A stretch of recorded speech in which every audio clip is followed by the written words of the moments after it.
One of the last things I was going to do to get this snowmobile prepared for winter was I wanted to try different handlebar risers. And my main focus was for trail riding whether or not a shorter riser would be beneficial, whether I would like that or not.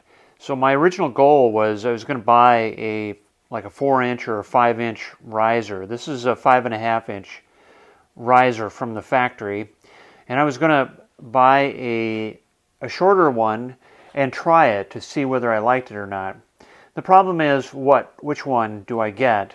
And what I decided to do is what I discovered was that PowerMadd sells an adjustable riser. This particular riser adjusts from 4 to 6 inches, and this looks like it's pretty hefty. This is a stout piece here, and I thought that might do the trick. So we're going to try an adjustable riser. Now, in looking at this, we've got the brake line, and I've got a zip tie here. I've got, looks like maybe 2 zip ties for this wire harness that's attached to the riser, and that's about it. It looks like this is quite a bit wider. I think this is probably the top. So I haven't opened this yet. I haven't even seen the instructions. You can see this is quite a bit wider than the top. Let me take this thing off of here. And so I may need a different cover for my handlebars. We'll see. I doubt that this will work, but if I can make it work, I will.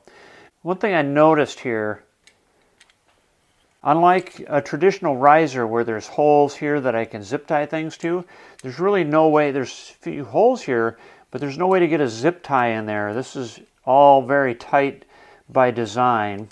The only thing I might be able to do, I don't know if I'm gonna be able to zip tie anything to this or not. It's kind of looking like I won't be able to. All right, so now this is pretty much free. I don't see anything else here that is going to get in my way.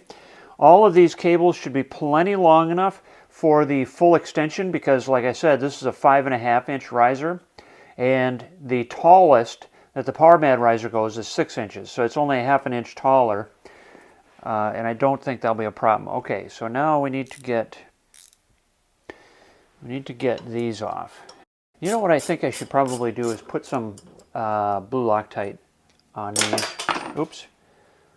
Well, that went very well. That's what I get for being in a hurry. I wonder where that bolt went. 2 more and then it's off. This is going to go really quick. Oh, that's tight. Everything's it's in opposite land when you're dealing with stuff upside down like this.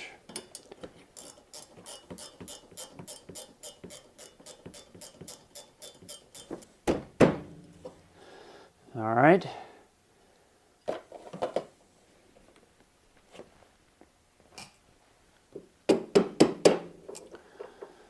All right. Let me get my blue Loctite out. Okay, so the first thing I'm going to do is put on the lower, and oh, yep, sure enough, that's a 10 millimeter as well.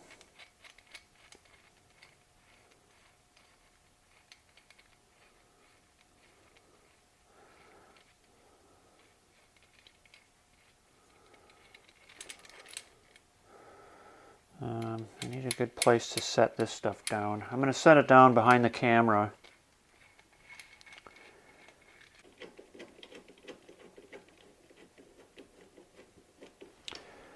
All right.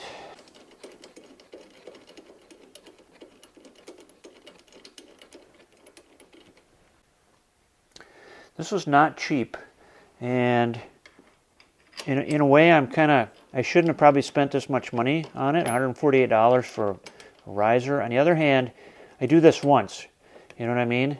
So if I change for example, if I'm going to be going off trail, I want to raise the handlebar position, and I can do that. And then if I want to go on trail, then I can lower it and get a much more comfortable arm position. as I'm riding. So let's get this a little more tightened up.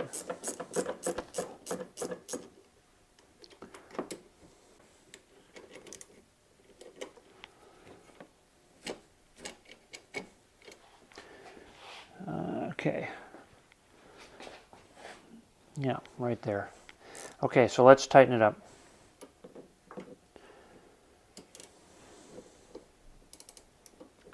I'm sure that PowerMadd has specific torque specifications, and it would be really good to check the torque specifications before you do anything like this.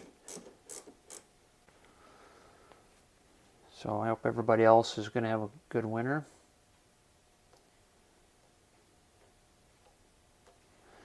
All right. Okay, now we're going to set this on here. Now here's the other thing that you want to do is figure out where the center was.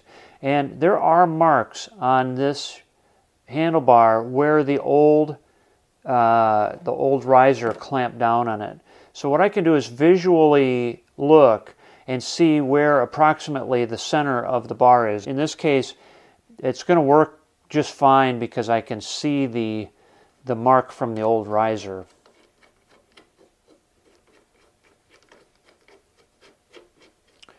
All right, so we get that snug down so it won't go anywhere. And then I've got the other one here. You want to tighten these down one and the other. You don't want to tighten one down all the way, and then you want to try to make sure you want them to be even.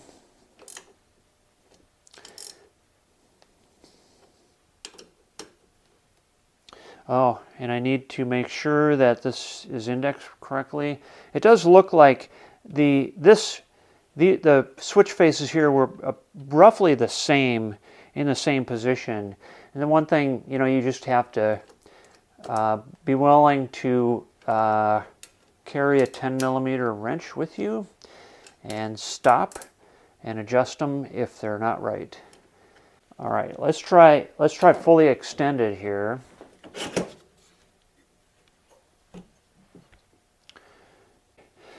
Okay, let's try down. So that's all the way down. This is a little loose. This concerns me a little bit. So there's the only thing keeping these tight is this quick release lever, and I don't know. I guess maybe it's okay. I don't know.